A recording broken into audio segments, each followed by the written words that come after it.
Assalamualaikum warahmatullahi wabarakatuh. Salam sejahtera untuk kita semua. Rahayu kamulyaning kita sesama. Pemirsa channel TV Ono TV Ora Ono yang budiman. Lanjut ke part 9. Bertema, Satrio Piningit atau Ratu Adil, Nusantara Jaya. Dalam kesempatan tayangan ini masih membahas seputar misteri Satrio Piningit atau Ratu Adil. Sebelum lanjut ke part 9, sebaiknya simak baik-baik tayangan ini sampai selesai, agar tidak ada unsur gagal paham dalam tayangan channel TV Ono TV Ora Ono. Tempat itu digambarkan sebagai suatu lembah atau bukit di mana permukaannya cekung seperti tertumbuh perahu besar. Secara gambaran spiritual, di tempat itu terdapat 2 sumber air besar dan ditandai dengan 3 pohon beringin, ringin telu. Lebih lanjut dikatakan, yang ditemui hanya gagak yang berkoar di dahan mati. Dengarkan, zaman akan berganti lagi, tapi nanti, setelah gunung gede meletus, disusul oleh 7 gunung. Ribut lagi seluruh bumi. Orang Sunda dipanggil-panggil, orang Sunda memaafkan. Baik lagi semuanya, negara bersatu kembali, Nusa Jaya lagi, sebab berdiri Ratu Adil yang sejati. Tapi ratu siapa? Dari mana asalnya sang ratu? Nanti juga kalian akan tahu. Sekarang, carilah anak gembala. Segeralah pergi. Tapi ingat, jangan menoleh ke belakang. Perlambang gagak berkoar di dahan mati bermakna situasi di mana banyak suara-suara tanpa arti. Rakyat menjerit-jerit, penguasa mengumbar janji-janji kosong. Sedangkan negara digambarkan banyak ditimpa bencana. Sekarang ini banyak gunung di Nusantara sedang aktif, bahkan beberapa gunung telah meletus. Ribut seluruh bumi merupakan lambang keresahan dunia internasional dewasa ini terhadap perubahan iklim dunia, pemanasan global dan krisis yang melanda. Hal ini ditandai dengan banyak bencana yang terjadi di banyak negara. Nampaknya kita sedang memasuki tahapan situasi ini. Mari kita renungkan dan perhatikan dengan apa yang sedang terjadi di seluruh negeri ini. Gunung-gunung telah mulai aktif, banyak terjadi bencana dengan unsur air, api, angin dan tanah di mana-mana, banyak pula terjadi huru-hara, demonstrasi kerusuhan, sebagai lambang ketidakpuasan di berbagai tempat. Apakah ini terjadi secara kebetulan? Tentu bagi yang memahami, ini semua adalah merupakan skenario langit. Lalu, siapakah budak Angon itu? Dari bait tersebut diperlambangkan bahwa budak Angon adalah orang berdarah Jawa. Hal ini akan kita bedah lagi setelah sampai pada kesimpulan setelah kita mengkaji karya-karya leluhur lainnya. Serat Musarar Joyoboyo. Di dalam uraian ini saya akan mengawali dengan menandai suatu masa atau periode dalam Sinom bait 18 yang berbunyi. Nama rajanya Lung Gadung Rara Ngelikasi kemudian berganti Gajah Meta Semuna Tengu Lelaki. 60 tahun menerima kutukan sehingga tenggelam negaranya dan hukum tidak karu-karuan. Waktu itu pajaknya rakyat adalah Lung Gadung Rara Ngelikasi memiliki makna yaitu pemimpin yang penuh inisiatif, cerdas namun memiliki kelemahan sering tergoda wanita. Perlambang ini menunjuk kepada Presiden pertama RI, Soekarno. Sedangkan Gajah Meta Semuna Tengu Lelaki bermakna pemimpin yang kuat karena disegani atau ditakuti namun akhirnya terhina atau nista. Perlambang ini menunjuk kepada Presiden kedua RI, Soeharto. Dalam bait ini juga dikatakan bahwa negara selama ini menerima kutukan sehingga tidak ada kepastian hukum.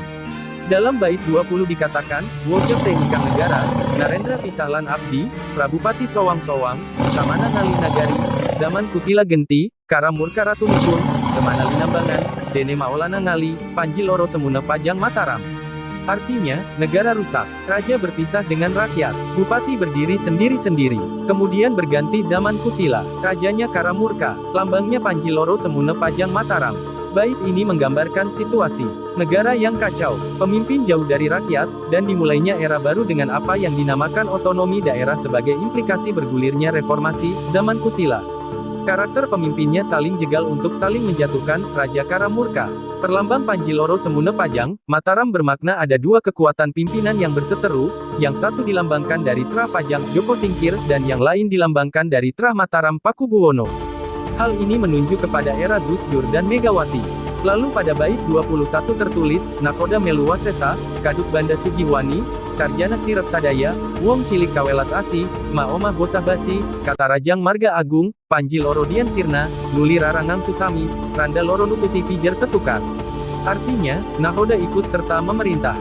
Punya keberanian dan kaya. Sarjana orang pandai tidak berdaya. Rakyat kecil sengsara. Rumah hancur berantakan diterjang jalan besar. Kemudian diganti dengan lambang Rarangangsu, Randa Loro Nututi Pijer Tetukar. Situasi negara dalam bait ini digambarkan bahwa kekuatan asing memiliki pengaruh yang sangat besar. Orang pandai berpendidikan tinggi dilambangkan tidak berdaya pinter keblinger. Kondisi rakyat kecil makin sengsara saja. Perlambang Rarangangsu, Randa Loro Nututi Pijer Tetukar bermakna seorang pemimpin wanita yang selalu diintai oleh dua saudara wanitanya seolah ingin menggantikan. Perlambang ini menunjuk kepada Megawati, Presiden RI kelima yang selalu dibayangi oleh Rahmawati dan Sukmawati. Pada bait 22 dikatakan, Tan Kober Paes Sarira, Sinjang Kembentan Tinoli, Lajengipun Sinung Lambang, Dene Maolana Ngali, Samsujen Sang Ayogi, Tekane Sang Kalabendu, Sasmitane Lambang Kang Kocap Punika. Artinya, Tan Kober Paes Sarira, Sinjang Kembentan Tinoli itu sebuah lambang yang menurut Syekh Ngali Samsujen datangnya Kalabendu. Perlambang Tan Kober Paes Sarira, Sinjang Kembentan Tinoli bermakna pemimpin yang tidak sempat mengatur negara karena direpotkan dengan berbagai masalah. Ini menunjuk kepada Presiden RI ke-6, itu Susilo Bambang Yudhoyono. Sedangkan perlambang Semarang Tembayat merupakan tempat di mana tempat seseorang memahami dan mengetahui solusi dari apa yang terjadi. Kemudian pada bait 27 berbunyi, Dene Besuk Nuli Ana, Tekane Kang Tunjung Putih, Semuna Pudak Kasungsang, Bumi Mekah Denya Lair, Iku Kang Amratoni, Jagat Kabe Ingkang Mengku, Juluk Ratu Amisan, Sirep Musibating Bumi, Wong Nakoda Milu Manjing Ing Samuan, artinya, kemudian kelak akan datang Tunjung Putih Semuna Pudak Kasungsang. Lahir di bumi Mekah, menjadi raja di dunia, bergelar Ratu Amisan, redalah kesengsaraan di bumi, Nahoda ikut ke dalam persidangan. Perlambang Tunjung Putih Semuna Pudak Kasungsang memiliki makna seorang pemimpin yang masih tersembunyi berhati suci dan bersih. Inilah seorang pemimpin yang dikenal banyak orang dengan nama, Satrio Piningit. Lahir di bumi Mekah merupakan perlambang bahwa pemimpin tersebut adalah seorang Islam sejati yang memiliki tingkat ketauhidan yang sangat tinggi. Wallahu alam bisawab, bersambung ke part 10. Terima kasih pemirsa channel TV Ono TV Ora Ono yang setia. Sudah menyaksikan tayangan ini sampai selesai. Semoga tayangan ini bermanfaat dan untuk menambah wawasan kita bersama. Sahabat pemirsa channel TV Ono, TV Ora Ono, mohon tinggalkan jejak Anda, like, komen dan subscribe. Barang siapa yang mempermudah urusan orang lain, maka akan dimudahkan untuk urusan kita sendiri. Dan jika kalian membantu untuk kebaikan kepada sesama umat manusia, maka begitu pula di saat nanti kita dalam keadaan kesulitan, maka akan dibalas kebaikan apa-apa yang pernah kita tanam, tanpa kita sadari bahwa mundu wohe pakerti. Rahayu, Rahayu, Matur Sembah Nuwun. Assalamualaikum warahmatullahi wabarakatuh.